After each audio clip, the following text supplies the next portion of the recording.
Chapter 3. The Impossible Choice.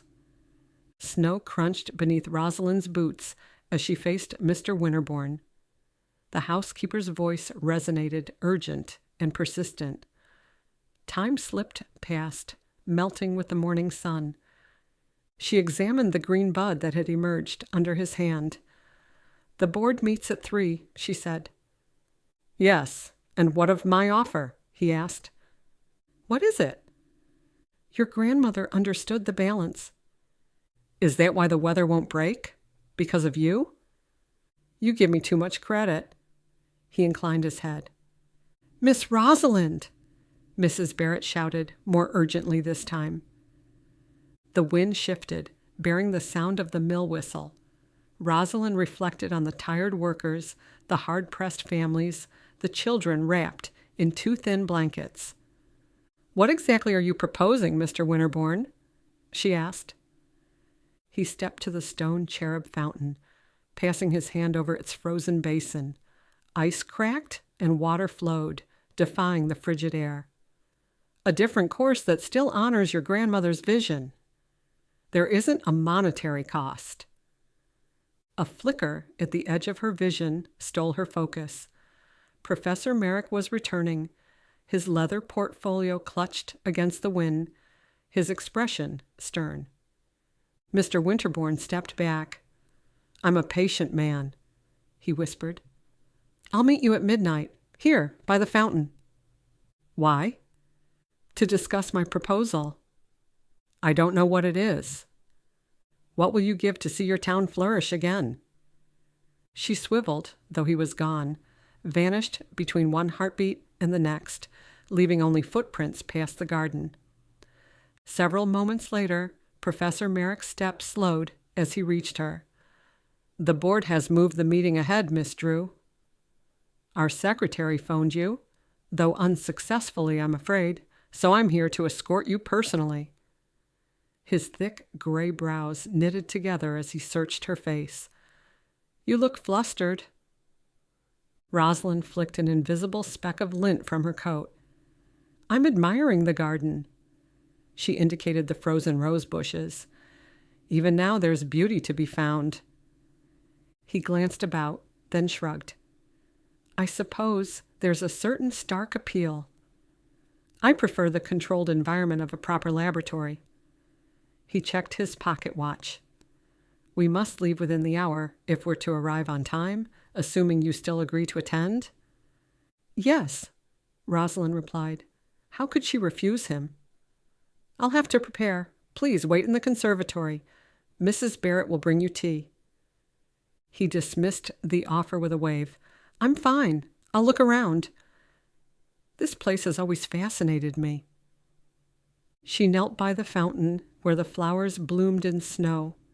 Their white petals held the faintest trace of blue, resembling the pressed flower in her grandmother's Bible. Greenfield College offered security. Mr. Winterborne offered what? Mystery, the unknown.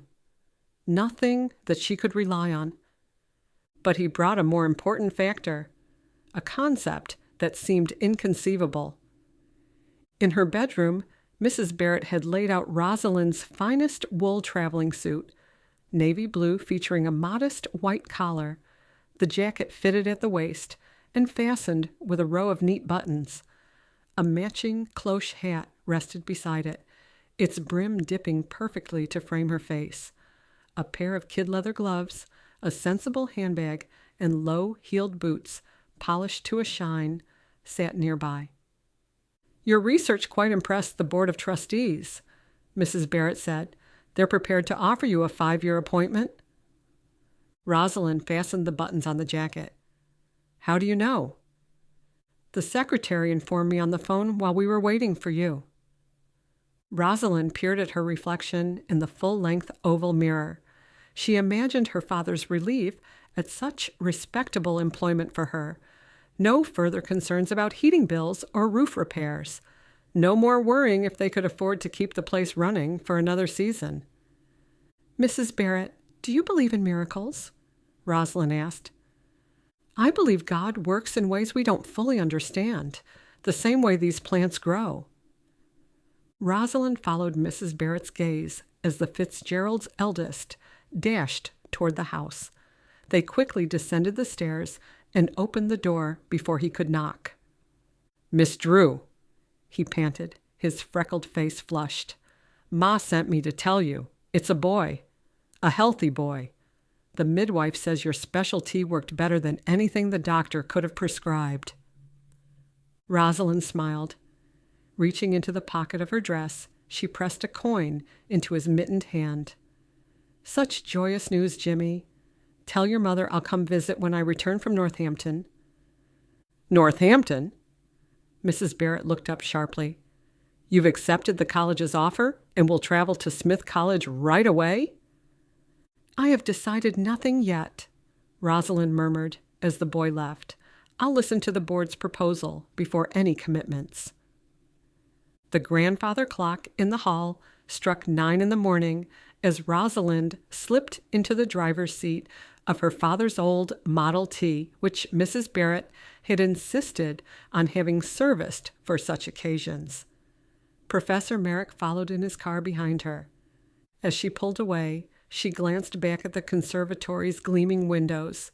For a fleeting second, she thought she saw a tall, handsome man standing by the fountain, watching her departure. Through each window in town she passed, she saw Greenfield's routine. Mrs. Sullivan shuffling to her mailbox, hands twisted with arthritis. Father Caruso clearing snow from the church steps. Children rushing along the icy sidewalks toward the brick schoolhouse, their breath escaping in wisps, their patched coats offering little protection against the bitter air. From this vantage point, she noted the true extent of winter's grip, fields lying dormant, forests standing silent, the river a ribbon of ice cutting through the valley. Her fingers tightened on the steering wheel. For 3 cruel years, seasons had forgotten to turn. Spring and summer, mere words in a storybook, as winter continued its unnatural reign. She drove the rest of the way in silence, the Model T's engine laboring. To take her mind off the upcoming meeting, she hummed Jeannie with the light brown hair, a melody her mother often played on their upright piano on long sunny days. As her car crested the last hill, the college campus came into view, its red brick buildings clustered about a compact courtyard. The snow lay thick, untouched except for the occasional footprints leading between. Students scurried between classes, their wool coats drawn tight, heads down, puffs rising in clouds, a reflection of the resilience that marked this community. They still attended class. The days were shorter, the nights freezing. Economic struggles affected the university, and Rosalind knew that they stretched funds for innovative programs and faculty positions. Professor Merrick signaled her to park near the administration building, its columned facade striking despite its small scale.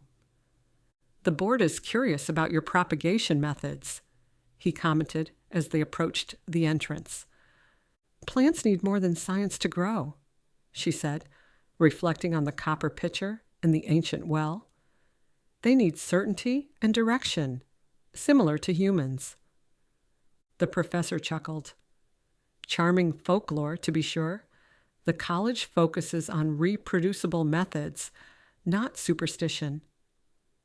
What if there are events that science hasn't explained?" "Miss Drew, your attachment to your grandmother's traditional approach is understandable. Surely you realize that progress compels us to move beyond such thinking. The college expects a progressive perspective." "What if my perspective isn't about modernization?" The professor sighed. "Then I fear you may not be the suitable candidate for this position after all." He checked his watch.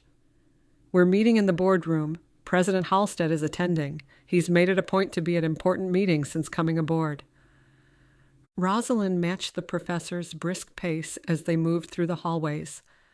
"May I ask, What happened to President Pierce? The professor let out a sigh, not slowing. He stepped down. Health concerns, mostly. I see. He accepted a quieter post at a smaller college last month, the professor added. It was the right decision, though sudden. Rosalind nodded, absorbing the news. And President Halstead? He's doing what he can. Since joining the college, he's been managing the strain of the economic downturn with admirable determination. How would he react to plants flourishing in the winter when there was no explanation? Rosalind gripped her portfolio, which contained meticulous drawings of her most prized specimens. She had compiled data on cultivation conditions, curative efficacy, a full complement of data that a college board would expect. An open entrance revealed a long table where 7 men in dark suits were assembled. The air smelled faintly of old books and leather, the scent of academia in its truest form. At the head waited a short man, his posture upright and confident. His smile discreetly showed self-assurance. Ah, Professor Merrick, and this must be Miss Rosalind Drew, he greeted. He adjusted the silk tie beneath his polished waistcoat. I'm President Halstead. We've heard remarkable stories about your work. Rosalind shook his hand, with the strange sensation that she was betraying someone, though whether it was her grandmother or Mr. Winterborne, she couldn't say. Thank you for inviting me, she said, taking the seat indicated at the table's far end. For the next hour, she presented her research, showing illustrations and detailing the growing techniques. She described the healing properties of various plants, their historical uses, and the refinements her grandmother had introduced. The members listened, occasionally interrupting with questions about experimental validity or reproducibility. She answered truthfully, aware that her methods seemed unorthodox to these men of science. This plant? President Halstead pointed to a papery stalk of foxglove, faded to a dusty mauve. You claim it produces twice the digitalis content of standard varieties? Yes. Dr. Caldwell at Franklin County Public Hospital has used it successfully for cardiac patients these past 5 years. Most impressive, Halstead murmured. You attribute this to special watering methods? Rosalind hesitated. How could she explain that she lovingly watered each plant, whispering a prayer over every bloom, that her grandmother had taught her to envision each seed as a promise waiting to be fulfilled? I believe nurturing factors enhance medicinal qualities, she replied. My grandmother discovered techniques that today's science is only beginning to understand. What Miss Drew means, Professor Merrick began, is exactly what I stated, Rosalind interrupted. She met President Halstead's surprised expression. These aren't happy accidents stumbled upon through trial and error. They're the result of approaches developed through generations of observation and intentional practice. Indeed. Which brings us to our proposal, Miss Drew. President Halstead slid a folder onto the table.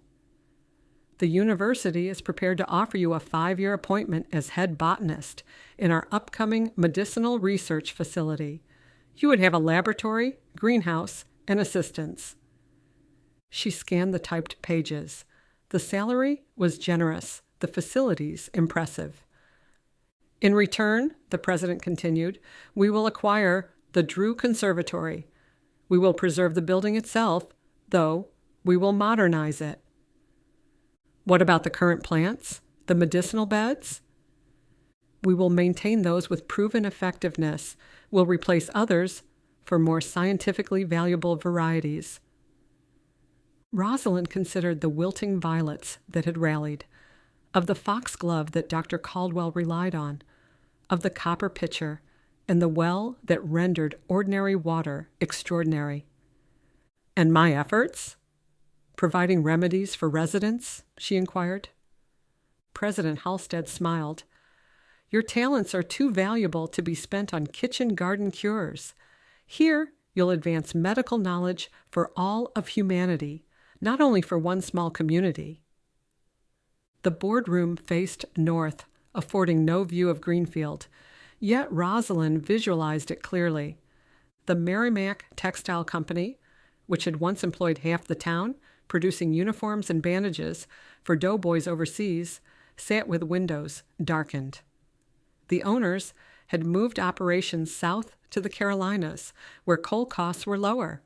The Pearson Shoe Factory on reduced hours, its future uncertain as styles evolved, and city department stores like Feline's in Boston captured more of the market. The return to traditional roles for women who had filled wartime positions was encouraged, though not all complied willingly. Mrs. Patterson, who had discovered an aptitude for mechanical repair while maintaining the mill's looms, repaired sewing machines and radios from her home, charging prices so low that even families in difficult circumstances had access to her services. Perhaps Mr. Winterborne, waiting by the fountain, offered a different future. This is a noteworthy opportunity, gentlemen. She closed the folder. May I have until tomorrow to consider it? We must have an answer today, President Halstead replied. The benefactor funding the project requested a decision by noon. I assume you'd prefer a few minutes in private? Professor Merrick suggested. There's a sitting room next door. Rosalind nodded, gathering her portfolio. The room proved to be a modest space with leather chairs arranged before a fireplace. Through its single window, she viewed the university chapel, its pointing toward the sky. She closed her eyes, silently seeking spiritual confirmation. Faith is the substance of things hoped for, the evidence of things not seen. A few minutes later, a knock at the door roused her as Professor Merrick entered, his mouth pressing between a smile and a question. The board is waiting, Miss Drew. Have you decided? Yes, Professor, she said, rising. I have. She re-entered the boardroom, her steps purposeful. Gentlemen? She stood tall, her voice steadier than her emotions. I'm honored by your proposal. The opportunity to further botanical medicine through appropriate scientific channels is exactly what my education at Smith College prepared me for. Her statement sounded logical and suitable. She hesitated. The university provided safety. Her conscience reminded. No more nights calculating if the coal would last until spring. No more choosing between repairing the roof and ordering essential supplies. They would provide everything her intellectual mind desired. Professor Merrick smiled and reached for his fountain pen for her to sign the contract. However, she continued, I must decline. His hand paused. His smile faltered. I beg your pardon. What did you say? On the oak-paneled walls, portraits of former university presidents observed her from their gilt frames, their expressions stern, appearing to oversee the proceedings with unyielding firmness. My grandmother built the Drew Conservatory to serve the people of Greenfield and provide care for those most in need, she said. I'm confident I can honor her legacy most effectively by pursing her cause. Miss Drew, you can't mean to reject progress in favor of folk remedies. Professor Merrick glanced at the other men around the table, evidently seeking their agreement. Not reject, Professor. Rosalind snapped the leather-bound portfolio shut. I recognize that progress has many paths. I'm sorry to hear this, Miss Drew. He exhaled and tapped his fingers on the desk. You're turning away from an excellent opportunity. For what? Abstraction? Faith? She extended her hand, opting for silence over argument. Thank you for your consideration. Her return drive to the conservatory was slow, the road winding through the valley with recognizable bends. The sun, once pale and distant, bathed the landscape in a golden color. The icicles clinging to the branches, long untouched, trembled. A drop fell from one, then another, breaking the stillness that had held them captive for so many months. Mrs. Barrett met Rosalind at the door, grasped her arm, and pulled her into the corridor. "Miss Rosalind, you won't believe it. The plants are growing. The thermometer has risen 3 more degrees since this morning." The air hit her, a warmth both foreign and welcome. The smell of damp earth blended with the sweetness of blooming violets, their tiny purple faces lifting toward the strengthening sun. In fact, fragile shoots had sprung through the soil in every bed. "Spring is coming," Mrs. Barrett announced. "Maybe it finally is." Rosalind traced the curve of a lily's soft petal, remembering Mr. Winterborne. A different agreement, one that might alter all she thought she knew. Hours later, the sky revealed the first speckle of stars, windows throughout the town lit, each a portrait of life inside. People gathered close, sharing stories, soup, and comfort. What would you give to see your town flourish again? At 11 o'clock, she wrapped herself in her warmest coat, thick wool in a deep emerald green, with a black velvet collar that touched her chin. Mrs. Barrett had retired for the night, leaving Rosalind alone with her thoughts. "I'll be in the garden for a while," she told the empty conservatory. The copper pitcher sat by the well. On impulse, she filled it, carrying it through the glass doors into the rose garden. The stone fountain stood in moonlight, ice melting from its contours. There she waited. As the church clock struck 12, a tall figure approached. She hadn't seen him. But here he was, simply existing between one heartbeat and the next. Recognition kindled, as though such moonlit meetings between kindred spirits had been part of this garden's history since her grandmother's time, and conceivably long before. "You've made your choice, then," Mr. Winterborne stated. He carried the scent of high elevations and frozen spruce, suggesting journeys through remote wilderness. "I have." Rosalind nodded. The copper pitcher was heavy in her hands. "I have." He studied her face. "The university offered security, scientific advancement, all the comforts of innovation." "They did." "Yet you declined." Moonbeams illuminated his platinum hair. In his eyes, interest flickered, a recognition of her worth. "You've heard?" He shrugged. "Word travels fast." She stared toward the town sleeping below. "I can't abandon my mission to serve others." His lips curved upward, breaking the perfect stillness of his features. "Your grandmother declared almost the same to my father 30 years ago." "What? How?" "Because he told me. She understood him from their first meeting." His eyes met hers with an intimacy that suspended her breath, respectful yet unmistakably drawn to her. "He said she had a gift for seeing beyond the surface.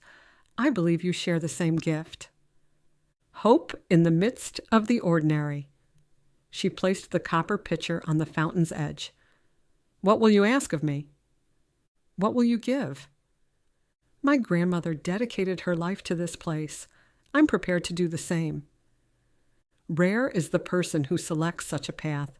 Most people seek to dominate nature rather than serve it. That's because we've forgotten how to listen. You, however, listen with exceptional clarity, Rosalind Drew. Her name, uttered by him, startled her. A bridge crossed, a distance diminished. From his coat, he extracted a silver flower. "Plant this beside the well. Water it with confidence and science. Analyze its properties using your university education's wisdom." His voice lowered. "And please allow me to visit from time to time to see what grows from such a planting." His request seemed simple. Why me? Why not approach the university directly? They have resources, laboratories. They will dissect to understand it. You seek to understand while keeping it whole. He scrutinized at her with an intensity that made the air between them too thin to breathe. People don't grant trust lightly. Trust is earned. Have I earned it? The question escaped her. His fingers hovered above her hand, barely touching. You selected service over ambition, he said. Dedication over certainty. You have earned not only trust, but also respect. Rosalind considered the outstretched flower, its petals glowing with a light that seemed to come from within. Thank you. He placed the flower in her hands. There is one more detail. Should I be afraid to ask? He grinned. Call me Edmund, not Mr. Winterborne. Mr. Winterborne was my father. The earth shifted, a tempering, a suggestion of change. Names contained power, and she sensed that his request was a gift. Very well, Edmund. Edmund. Perhaps she'd been waiting to speak it. I accept your terms. Good, good. He gave a slight nod. Plant the flower at dawn, water it with the copper pitcher. Then observe. His hand slid forward, not fully taking hers, a gesture of restraint, old-world propriety, and a respect for boundaries. Ours is a shared objective, a partnership. Bells tolled from the church, a wild, joyous pealing that resonated throughout the valley. Listen, the first thaw begins, he said. Sounds of awakening, doors opening, voices calling. Warm rain fell over Greenfield, beginning to melt the snow that had imprisoned the town for so long. Rosalind laughed, tilting her face to feel the wet drops on her skin. Is winter truly ending? Yes. His fingers caressed her hand. It truly is. His aristocratic features held contradiction, an ageless wisdom in the set of his jaw that contrasted with the vulnerable honesty in his expression. The steady rhythm of her heartbeat faltered, then quickened, as though her body recognized a truth her mind hadn't yet dared to name. Attraction, to him, and possibilities, seasons turning, and deeper emotions taking root. She pulled her coat collar higher, surveying the conservatory, and beyond, where the Great War had changed everything. Young men who'd marched off to France returned with haunted eyes, finding their old jobs claimed by machines or worse, shuttered entirely as factories converted back from military production. The Spanish influenza had swept through afterward, claiming those the war had spared, with Warren G. Harding's return to normalcy proving more slogan than reality for small towns. Greenfield had grappled beneath the burden of rapid change. This was a chance for renewal. Until we meet again, he said. Edmund, thank you. Rosalind, you're very welcome. He stepped away and strode down the garden path, here and gone between one raindrop and the next. Only the silver flower proved he had been there at all, yet the imprint of his touch remained, spreading from her fingers to her heart, a reminder that some connections exceeded conventional understanding. She returned to the conservatory, each step lighter than the last. The pitcher sat by the well, prepared to water. Rain continued to fall, mild, persistent, miraculous, washing away 3 years of snow. By morning, the first crocuses might push through. She smiled at the changing sky. Spring always came again to those with faith.